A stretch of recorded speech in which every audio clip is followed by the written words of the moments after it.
एक, सिद्धार्थ का राजसी जीवन। ये कहानी लगभग 2500 वर्ष पहले की है, जब कपिलवस्तु नामक राज्य में शुद्धोधन नाम के राजा और महामाया नाम की रानी के यहाँ एक पुत्र का जन्म हुआ। इस पुत्र का नाम सिद्धार्थ रखा गया।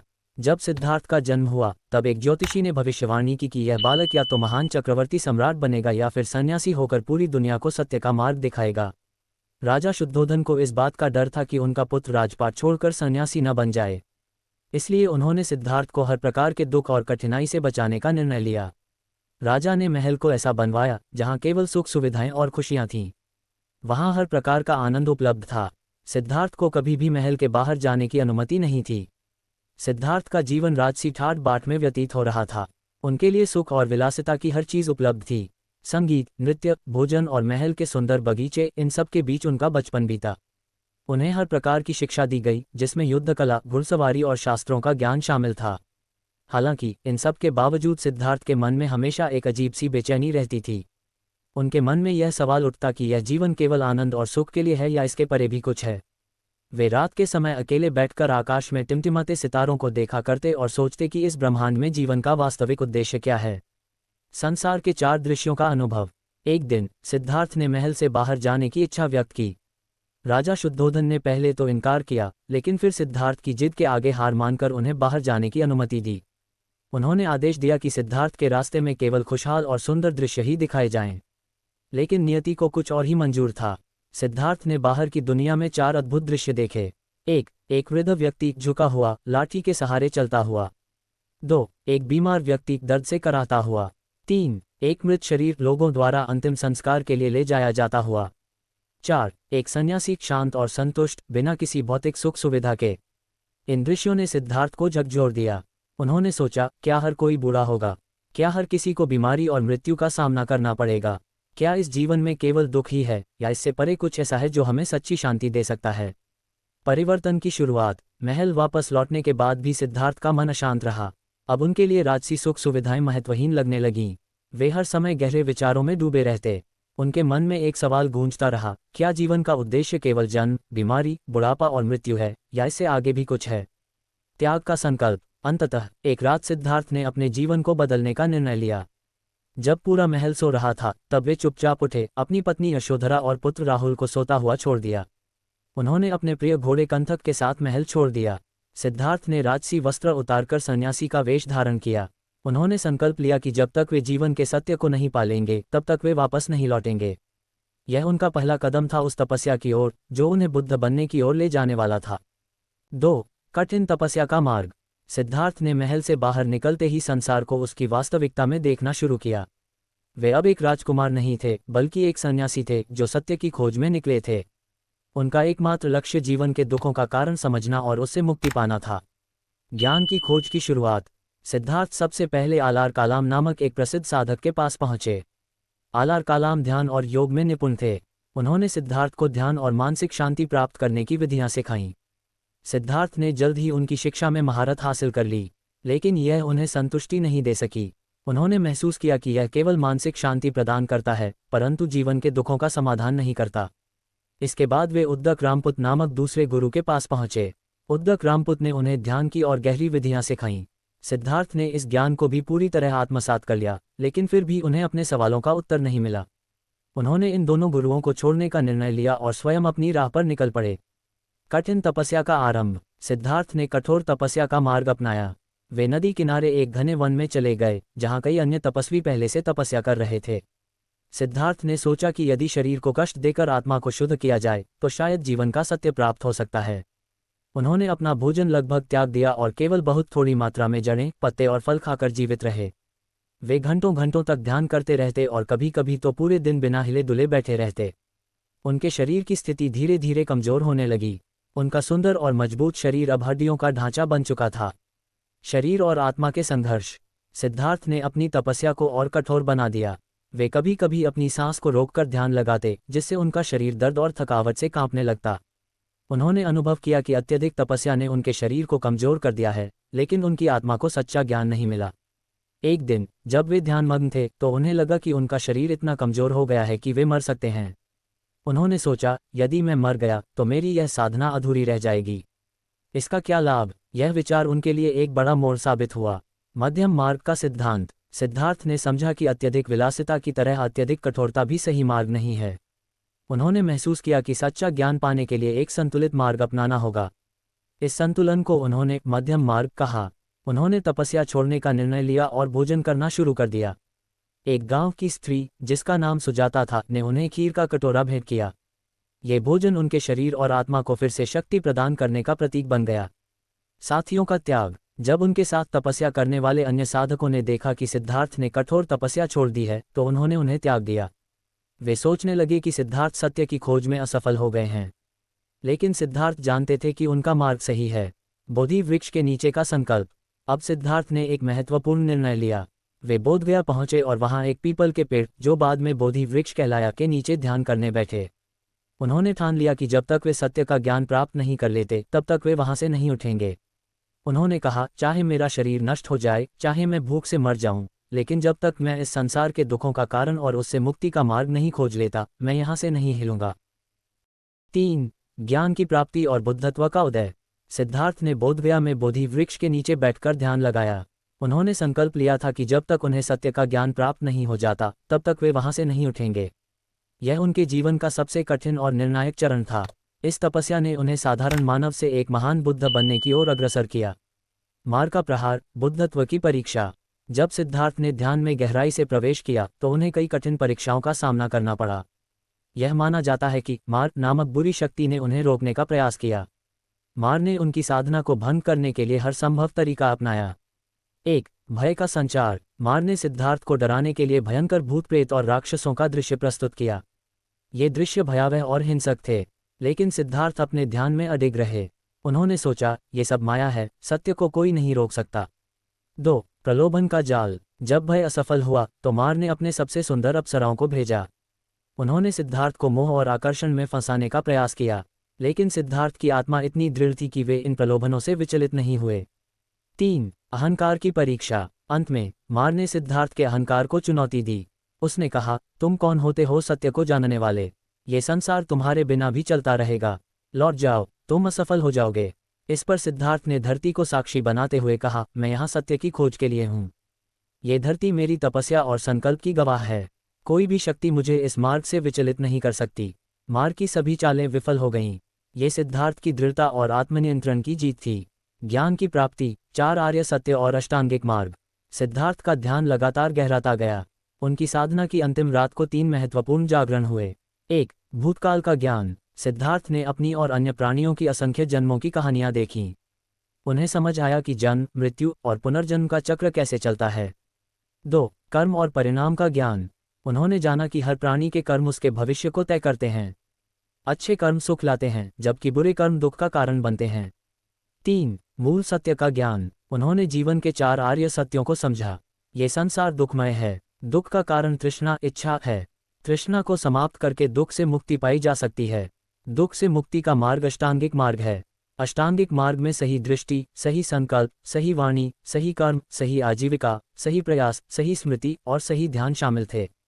बुद्धत्व की प्राप्ति। जैसे ही सिद्धार्थ ने अंतिम सत्य को समझा, उन्होंने पूर्ण ज्ञान प्राप्त कर लिया। वे अब बुद्ध बन गए, अर्थात जागृत या ज्ञान से प्रकाशित व्यक्ति। ये वह क्षण था जब उन्होंने यह महसूस किया कि जीवन का उद्देश्य केवल दुखों से बचना नहीं है, बल्कि उन्हें समझकर उनसे मुक्त होना है। बुद्ध ने समझा कि जीवन का हर पहलू, चाहे वह सुख हो या दुख, अस्थायी है। उन्होंने मध्यम मार्ग के महत्व को स्पष्ट रूप से अनुभव किया और यह जाना कि मन की स्थिरता और आंतरिक शांति से ही सच्चा सुख प्राप्त हो सकता है। बुद्धत्व के बाद का पहला कार्य। ज्ञान प्राप्त करने के बाद बुद्ध कुछ समय तक शांत रहे। उन्होंने सोचा, क्या ये सत्य इतना गहरा और जटिल नहीं है कि लोग इसे समझ ही नहीं पाएंगे? लेकिन फिर उन्होंने निर्णय लिया कि यह सत्य सभी के लिए है। इसे हर किसी तक पहुंचाया जाना चाहिए। उन्होंने अपने पहले उपदेश के लिए सारनाथ का चयन किया। यहाँ उन्होंने अपने 5 पूर्व साथियों को धर्मचक्र प्रवर्तन का उपदेश दिया।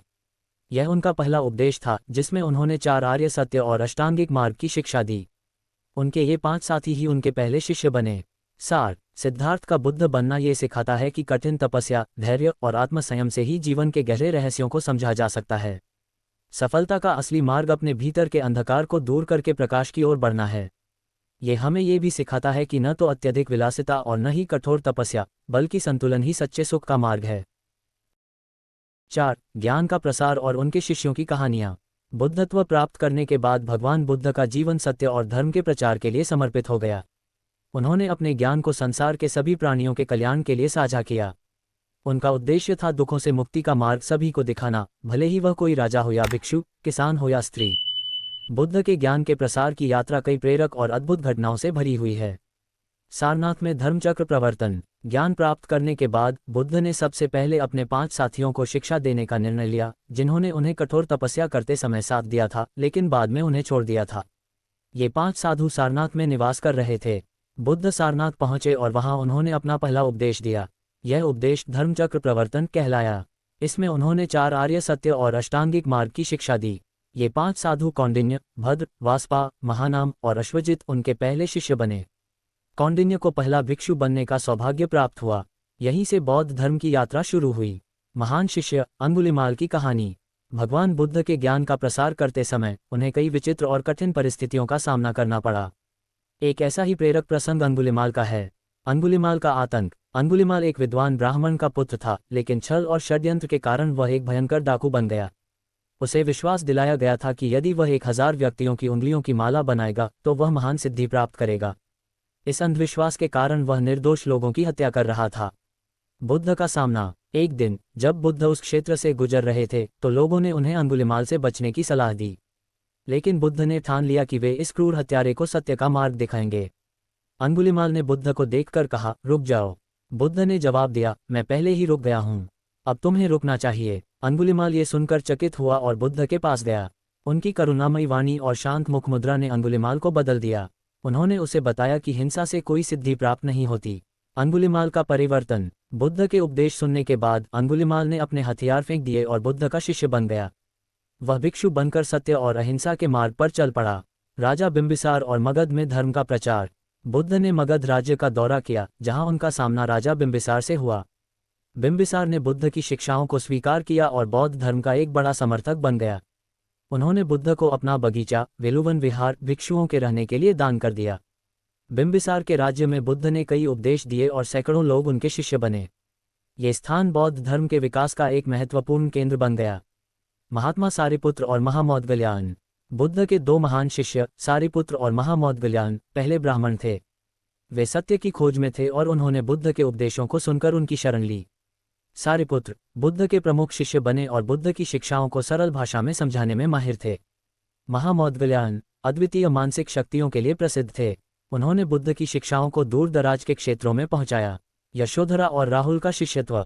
सिद्धार्थ की पत्नी यशोधरा और उनके पुत्र राहुल भी उनके उपदेशों से प्रभावित हुए। एक समय राहुल ने बुद्ध से अपनी उत्तराधिकार की मांग की। बुद्ध ने उन्हें धर्म को उनका असली उत्तराधिकार बताया। राहुल बुद्ध के शिष्य बने और भिक्षु जीवन अपनाया। महिला शिष्यों की भूमिका। महाप्रजापति गौतमी। महिला शिष्य भी बौद्ध धर्म का महत्वपूर्ण हिस्सा बनी। महाप्रजापति गौतमी, जो बुद्ध की मौसी थीं, पहली महिला भिक्षुणी बनी। उन्होंने महिलाओं के लिए बौद्ध धर्म का द्वार खोला और भिक्षुणी संघ की स्थापना की।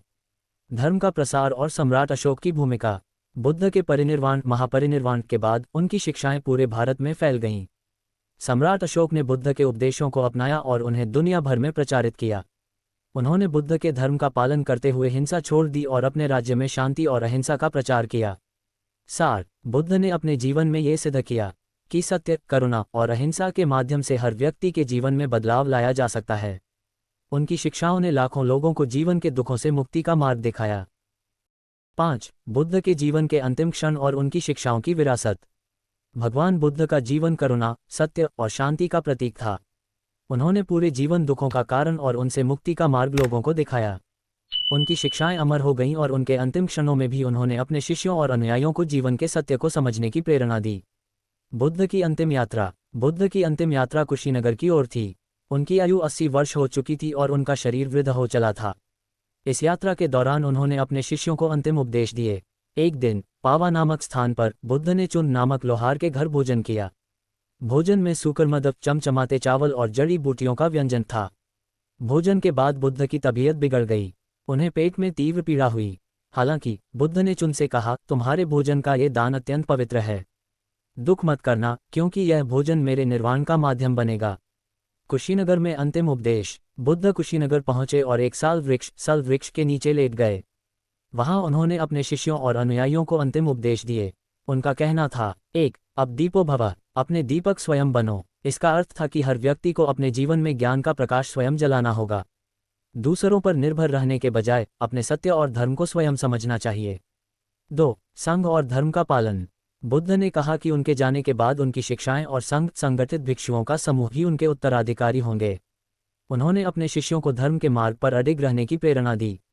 3. अनित्यता का सत्य। बुद्ध ने कहा, सभी संस्कार नश्वर हैं, श्रम करते रहो और अपने लक्ष्य को प्राप्त करो। उन्होंने ये स्पष्ट किया कि हर चीज़ अनित्य है और यही जीवन का सबसे बड़ा सत्य है। महापरिनिर्वाण। आषाढ़ पूर्णिमा की रात को बुद्ध ध्यान में बैठे और गहन समाधि में लीन हो गए। उन्होंने अपने शरीर को त्याग दिया और महापरिनिर्वाण को प्राप्त हुए। उनके निर्वाण का समय पूर्ण शांति और दिव्यता का प्रतीक था। उनके पार्थिव शरीर का अंतिम संस्कार कुशीनगर में पूरे सम्मान के साथ किया गया। उनकी राख और अवशेषों को बौद्ध स्तूपों में रखा गया, जो बाद में बौद्ध धर्म के महत्वपूर्ण स्थान बन गए। बुद्ध की शिक्षाओं की विरासत। बुद्ध के परिनिर्वाण के बाद उनकी शिक्षाएं उनके शिष्यों और संघ द्वारा संरक्षित की गईं। उनकी शिक्षाओं को 3 पिटकों में संकलित किया गया। 1. विनय पिटक, भिक्षुओं और भिक्षुणियों के नियम। 2. सुत्त पिटक, बुद्ध के उपदेश और शिक्षाएं। 3. अभिधम पिटक, बौद्ध दर्शन और मनोविज्ञान का गहन विवरण। बुद्ध के शिष्यों ने उनकी शिक्षाओं को भारत और अन्य देशों में फैलाया। बौद्ध धर्म का प्रसार। सम्राट अशोक ने बुद्ध की शिक्षाओं को पूरी दुनिया में फैलाने का कार्य किया। उन्होंने भारत, श्रीलंका, तिब्बत, चीन, जापान और दक्षिण पूर्व एशिया में बौद्ध धर्म का प्रचार किया। अशोक ने कई बौद्ध स्तूपों और मठों का निर्माण कराया। सार। बुद्ध का जीवन ये सिखाता है कि सच्ची शांति और मुक्ति बाहरी संसार में नहीं, बल्कि आत्मज्ञान और संतुलित जीवन में है। उनके उपदेश न केवल उनके समय में प्रासंगिक थे, बल्कि आज भी दुनिया भर में लाखों लोगों के लिए प्रेरणा का स्रोत हैं।